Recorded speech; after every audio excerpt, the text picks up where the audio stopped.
Dewi dengan NIM 12123108. Halo, perkenalkan nama aku Brigadir Azhar Laha dengan NIM 121231137. Yuk ikut kita. Di sini kita akan melakukan wawancara melalui Zoom meeting dengan Salah satu narasumber dari konsultan pajak di suatu perusahaan. Halo. Assalamualaikum warahmatullahi wabarakatuh. Terima kasih banyak yang sudah meluangkan waktunya untuk bergabung di Zoom meeting hari ini. Sebelumnya, dengan siapa saya berbicara? Halo semua Anita dan juga Berlian, saya Hafifah Marika Noviana, dan saya konsultan pajak dari salah satu perusahaan di Tangerang. Senang bertemu kalian. Senang juga bertemu dengan Ibu Hafifah Noviana. Baik, pada kesempatan kali ini kami ingin melakukan wawancara singkat kepada Ibu seputar topik mengenai SPT Badan, laporan komersial dan fiskal. Nah, yang akan digunakan sebagai bagian dari case-based learning kami atau tugas besar kami dari mata kuliah akuntansi perpajakan. Silakan kepada Berlian dari Azhar Laha. Baik, langsung saja ke sesi tanya jawabnya ya Bu. Pertanyaan pertama, jelaskan secara singkat apa itu laporan koreksi fiskal dan komersial dan mengapa koreksi fiskal diperlukan dalam laporan pajak. Baik, saya jawab ya secara singkat saja. Sebenarnya laporan laba rugi fiskal dan komersial itu sama-sama menentukan laba rugi. Yang berbeda adalah kalau laporan laba rugi komersial itu berdasarkan tentuan dan juga undang-undang ya dari SAK. Lalu kalau yang laporan laba rugi fiskal itu berdasarkan undang-undang PPh dan PPN. Nah, kenapa laporan laba rugi fiskal itu diperlukan tadi ya pertanyaannya? Karena untuk laporan pajak sendiri pasti kan kita menggunakan undang-undang PPh dan juga PPN. Pertanyaannya sangat jelas dan rinci sekali ya. Kemudian lanjut ke pertanyaan kedua ya. Bagaimana sih proses penyusunan laporan koreksi fiskal di perusahaan Anda? Oke, untuk prosesnya yang pertama itu adalah pengumpulan data. Lalu kita harus memilah juga data-data yang kalau kita kan biasa pakai trial balance gitu, kita harus lihat juga nih dari laporan laba rugi komersial ini ada nggak pos-pos yang berkaitan dengan laba rugi fiskal, apakah harus di fiskal negatif atau di fiskal positif.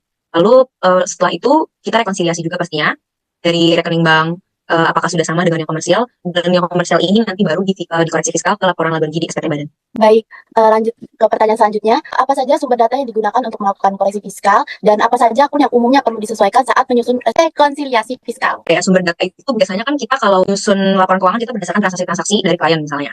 Dari transaksi itu kita masukkan ke buku besar dan juga kita kelompokkan di neraca saldo. Nah, yang pastinya ketiga elemen itu penting sekali dan pos-pos yang sering di fiskal atau korvis ya di laporan laba rugi SPT Badan itu biasanya seperti sumbangan, lalu ada biaya pajak. Biaya pajak itu biasanya PPh 4 PR2, UMKM yang setor sendiri itu yang sudah dibayarkan atau sudah setor sendiri itu juga dikoreksi fiskal positif ya. Sama sumbangan itu positif, lalu pendapatan jasa giro untuk pendapatan jasa giro itu biasanya dikoreksi fiskal negatif. Ya, tadi kan Ibu udah ngejelasin mengenai sedikit tentang rekonsiliasi fiskal kan. Kira-kira Ibu ada nggak sih contoh dari SPT Badannya? Dan mohon untuk dianalisis juga terkait dengan perbedaan antara laba rugi di SPT Badan laporan fiskal dan komersial. Oke, baik, saya izin share screen ya, Ranita. Yang pertama, ini ada di lampiran 1. Dia yang harus diisi di lampiran 1 ini yaitu penjualan neto. Nah, penghasilan dari luar usaha itu kalau ada, itu juga harus dicantumkan. Kita ke koreksi fiskal nih. Ada di sini kan penyesuaian fiskal positif dan negatif ya. Yang tadi saya bilang, yang dilaporkan atau di korvis itu ada sumbangan. Ada senilai 4 juta. Lalu ada pajak penghasilan tadi senilai 2 juta. Lalu untuk yang negatifnya, itu biasanya ada pendapatan jasa giro, tapi di koreksi fiskal tahun 2023 ini nggak ada ya, kosong. Oke. Tadi pertanyaan selanjutnya apa? Yang selanjutnya itu mengenai dengan contoh koreksi fiskal positif dan negatif yang sering terjadi. Nah, ini yang sering terjadi ini ya berarti ya. Di poin nomor 3, jumlah penghasilan neto komersial.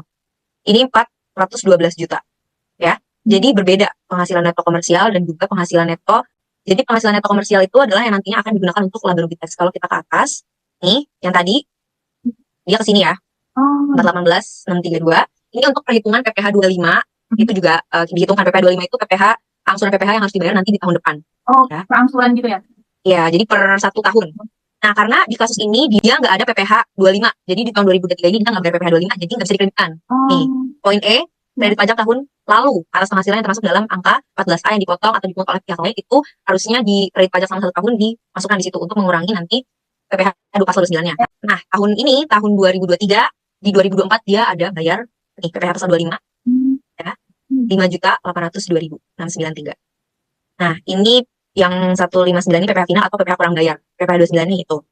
Sekarang kita bisa lihat laporan laba rugi komersial. Ini saya samarkan jadi PT TXT per 31 Desember tahun 2023. Ini yang tadi kita bilang penjualan ya. Ini nggak ada penjualan impor, jadi nggak perlu. Nggak ada penjualan di luar usaha juga. Ini persediaan-persediaannya. Ini yang kita ambil dari pos-pos neraca, gaji dan THR. Ini yang sudah kami laporkan PPh 21-nya. Yang ini ada biaya-biaya administrasi. Ini ada yang tadi kita koreksi fiskal itu yang ini ya, yang 4 juta. Yang sumbangan, lalu ada pajak senilai sekian. Bisa kita lihat lagi, di pendapatan jasa giro, nggak ada ya. Ini nggak ada. Nah, tadi yang saya bilang pendapatan neto fiskal sama pendapatan komersial, itu tuh kalau kita kan pendapatan di atas. Kalau pendapatan neto fiskal itu ini. Ini adalah penghasilan yang sebelum dikurang pajak penghasilan. Ini dikurang ini kan. Ini laba rugi sebelum pajak dikurang pajak penghasilan. Ada pertanyaan lagi? Untuk Ibu Afifah, apakah kami boleh meminta file data-data yang tadi sudah Ibu lampirkan? Oh ya, boleh. Nanti saya kirim ke WA ya. Terima kasih banyak atas waktu, perhatian, dan informasi yang telah Ibu sampaikan pada sesi wawancara pada hari ini. Jawaban-jawaban yang Ibu sampaikan tadi itu sangat bermanfaat dan memberikan wawasan yang baru juga bagi kami mengenai laporan fiskal dan komersial itu bagaimana. Semoga apa yang sudah Ibu sampaikan itu bisa bermanfaat bagi kami. Mungkin cukup sekian untuk sesi wawancara kami pada hari ini. Kurang lebihnya mohon maaf. Wabillahi taufiq wal hidayah. Wassalamualaikum warahmatullahi wabarakatuh. Waalaikumsalam warahmatullahi wabarakatuh. Terima kasih. Nah, tadi wawancara kita dengan salah satu narasumber dari konsultan pajak di 10 perusahaan. Sampai jumpa di video kita selanjutnya. Bye-bye.